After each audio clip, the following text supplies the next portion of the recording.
White smoke billows out of the Sistine Chapel chimney this evening in Italy, signaling the wait is over. A new pope has been chosen. Thousands quickly flocked to the Vatican in hopes of catching a glimpse of the new pontiff. The jubilant crowd did not mind waiting over an hour to be the first to see the new pope, Pope Leo XIV, the first American pope, formerly known as Cardinal Robert Prevost. Thank you for joining us at 4 o'clock. I'm Victoria Sanchez. And I'm Megan Clark. Pope Leo is from Chicago. And 7 News Alert Desk anchor Jasmine Stiles will have a full breakdown of his background coming up in a few minutes. But first, here are some of the moments from his first speech addressing that huge crowd after being chosen as Pope on the 4th cardinal vote. Take a listen to the translation from Italian. God loves everyone. Evil will not prevail. We are all in the hands of God. And Pope Leo says he wanted to continue the blessing the late Pope Francis gave on Easter Sunday, one day before his passing.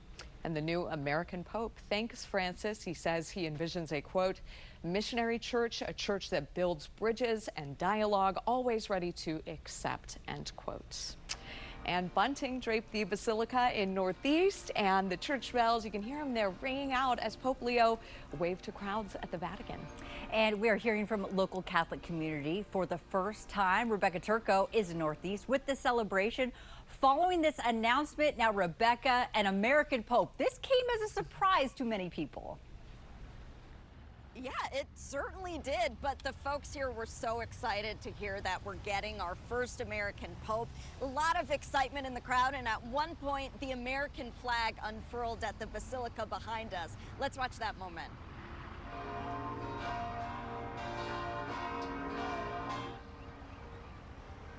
Such a touching moment for the people visiting, and there were folks visiting from all over. So the bells rang out on 2 occasions today after the Pope's name was announced and also after his first public appearance.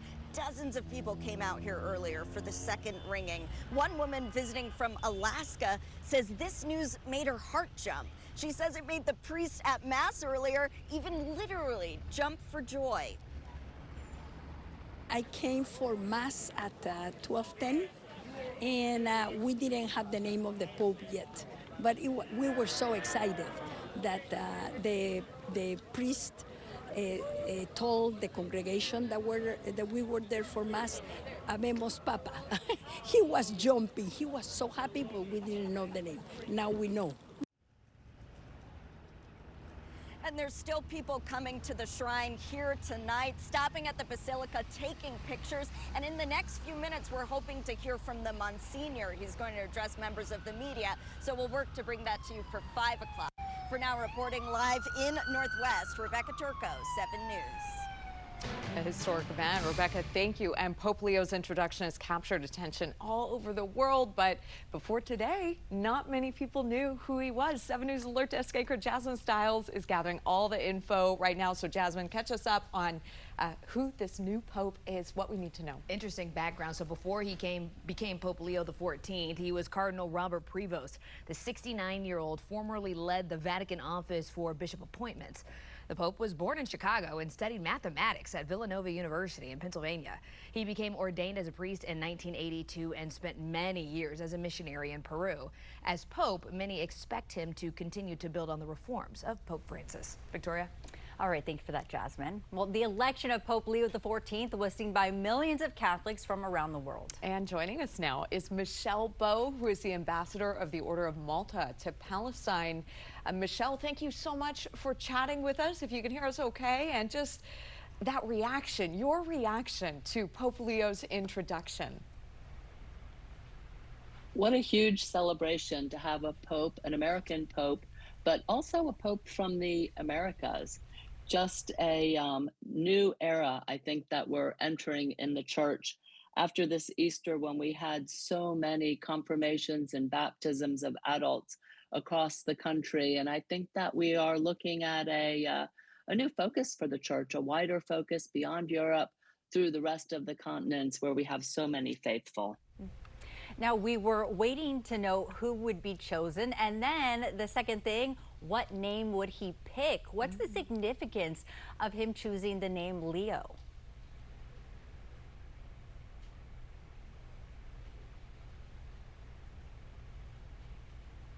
can you hear us?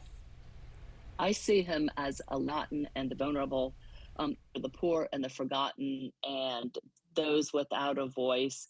In February, he was made a member of the Order of Malta, given the Grand Cross Bailiff of Honor and Devotion, an order which is dedicated to serving the sick and the poor.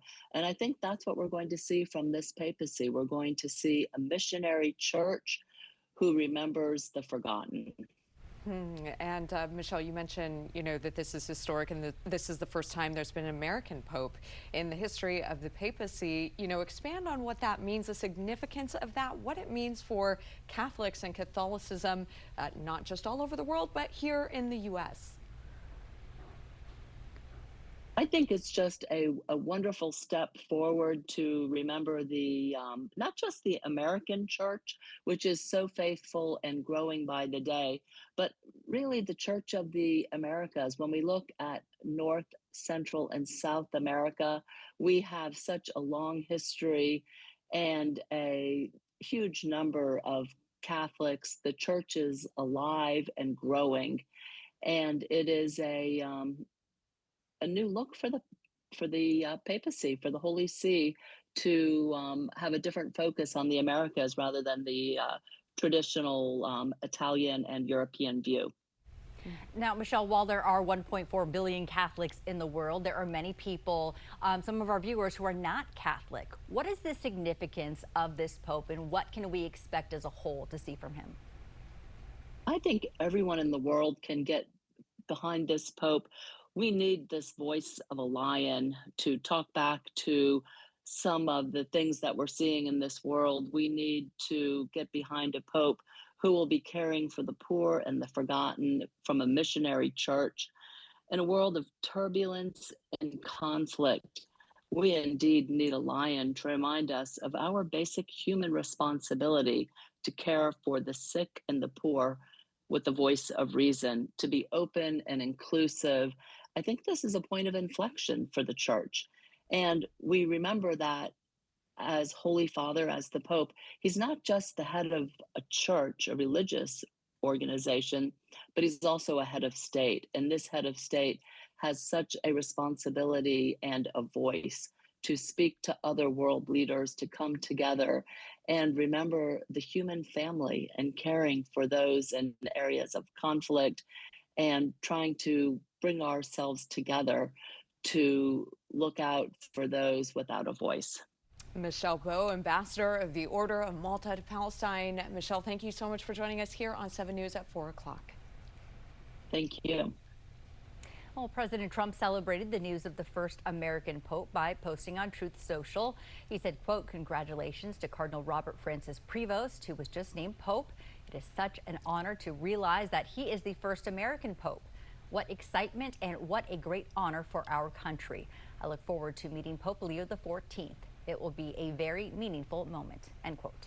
And while President Trump celebrated the selection of an American to lead the Catholic Church, an account that appears to be associated with then Cardinal Robert Prevost shared a post highly critical of the Oval Office meeting between President Trump and El Salvador's President Bukele when they discussed the deportation of Kilmar Abrego Garcia and how he'd never returned to the U.S.